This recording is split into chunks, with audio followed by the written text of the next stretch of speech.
Now, what about the brain? And of course, the brain is important because if you can show that meditation leads to a different activation in the brain, then you have proof that it's not just thinking, but it's something else. Then you prove you're actually, in fact, entering an altered state of consciousness. And that's crucially important. So there have been several brain imaging studies. This is a study done by Simon Golochaikin from Washington University. And what he showed is that when people meditate, there is an activity, a very slow wave activity coming from the limbic system called theta activity. This activity is there when you are in deep focused attention and has been associated with creativity. And this activity was sort of focused over frontal and parietal areas, which are areas of deep attention. The next study was a study using MRI, which is a better resolve study, in which I was involved in, and this was done by Dr. Sergio Hernandez, and that's him. So he used this MRI scanner and put people in the scanner. They had to meditate for, I think, about 20 minutes.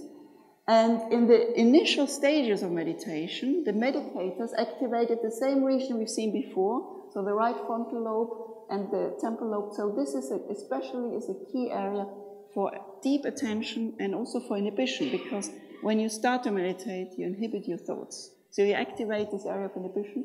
But what is interesting is it was in both sides of the hemispheres, but as they went deeper into meditation, the activation became progressively more reduced. And then, as they go into a deep state of meditation, there's hardly any activity left in the brain. They just have a little bit of activity here on the right interfrontal lobe, which is this area of deep attention. So in other words, in meditation, you achieve a state of deep attention, of concentrated, relaxed activity, which is mediating deep concentration. What they also measured then the effect of, as people stop having thoughts, they feel joy, they feel bliss. And as they feel more and more bliss, again they get this theta activity which comes from the limbic system, and it focuses over the left frontal lobe, which is a key area for positive emotions. So essentially what the studies are showing that in fact when you meditate, you activate areas of attention and of positive emotions. And this is of course the objective correlate of this Sanskrit denomination of meditation, which is Sat Chit Ananda, which means being pure attention and pure joy. And just to show you here, the limbic system consists of 7 nuclei, which is also interesting because we have 7 chakras. And this is the limbic system deep in the brain. So this is what you activate when you're in meditation, and it gives you joy and happiness. Another very important thing Dr. Simon Golochaikin found is that when people meditate, there is less mental clutter. And the slide is a bit bad, I apologize for that. But essentially, this is showing chaotic complexity. In the brain, you have sort of complex, chaotic firing. But if you have less chaotic firing, it means you have less mental clutter. And this chaotic firing, as I said before, the mental clutter is increased in people with schizophrenia, depression, autism, ADHD. And these are normal people doing rest, and these are the meditators. So the meditators have significantly less mental clutter. And that is very important because it means they have better mental balance. This is not a Sahaджа Yoga meditation, but some people found that people who practice Zen Buddhism have not just, what I showed you before was the activation of the brain. This is the structure of the brain. So these are long-term effects on the structure of the brain. So long-term Buddhist meditators have more thicker cortex in the same region we've seen before, which are activated, which are these attention areas, especially this here right frontal region. And furthermore, what's very important, they have normally, the thickness of this cortex reduces progressively with age. So these are the normals, but in the meditators, this process is delayed. So this suggests the meditation is anti-aging and actually leads to a delay of the normal aging process of those attention regions. And of course, if you think about it, meditation is attention training. You sit for half an hour and you actually concentrate and try to inhibit your thoughts. So what happens at the chemical level in the brain? And I think this is becoming very exciting.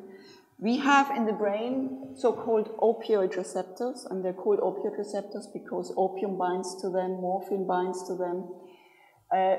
And these opioids you can also release from within. And beta endorphins, they attach to these opioid receptors. And beta endorphins are released when you're in love or when you do sports, but they're also released through meditation. And this is very interesting because this could explain why actually people of course, feel the joy and the happiness, apart from the activation of the limbic system that I've shown before, but it's also, you release happy chemicals in the brain. What is interesting as well is those opioids, of course, the beta endorphins, they enhance the immune system and they have shown to slow down cancer cells. So this could explain why some people can be cured with meditation from severe diseases like cancer, because if you have a continuous release of beta endorphins, which strengthen your immune system, slow down cancer cells, then this can easily explain it, and therefore this is not a miracle cure, but it actually can be explained. Other studies have shown that meditation releases dopamine. This is also released through cocaine or amphetamines. So this is another drug which is important, another substance which is important for feeling pleasure. So this explains why people who meditate actually get addicted to meditation, because you get this constant high in your brain without paying all the side effects of drugs. And other meditations have shown that there is an increase in serotonin. This is a drug which is typically lower in depression, so this could explain why meditators are less likely to be depressed. Melatonin, which is important for sleep and also strengthens the immune system. So again, this could explain why people, when they meditate, they find you can sleep far easier, and again, it can enhance your immune system. And GABA, which is important for cognitive functions like attention, and there is a decrease in stress hormones.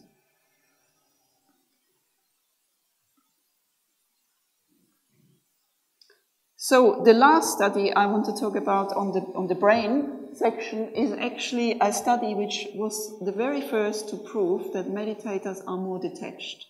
And I like this study a lot because it's the only one I actually tried to prove this point.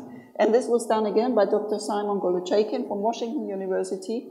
What he did, he showed meditators and non-meditators a really horrible movie which is called Funny Games by Michael Haneke.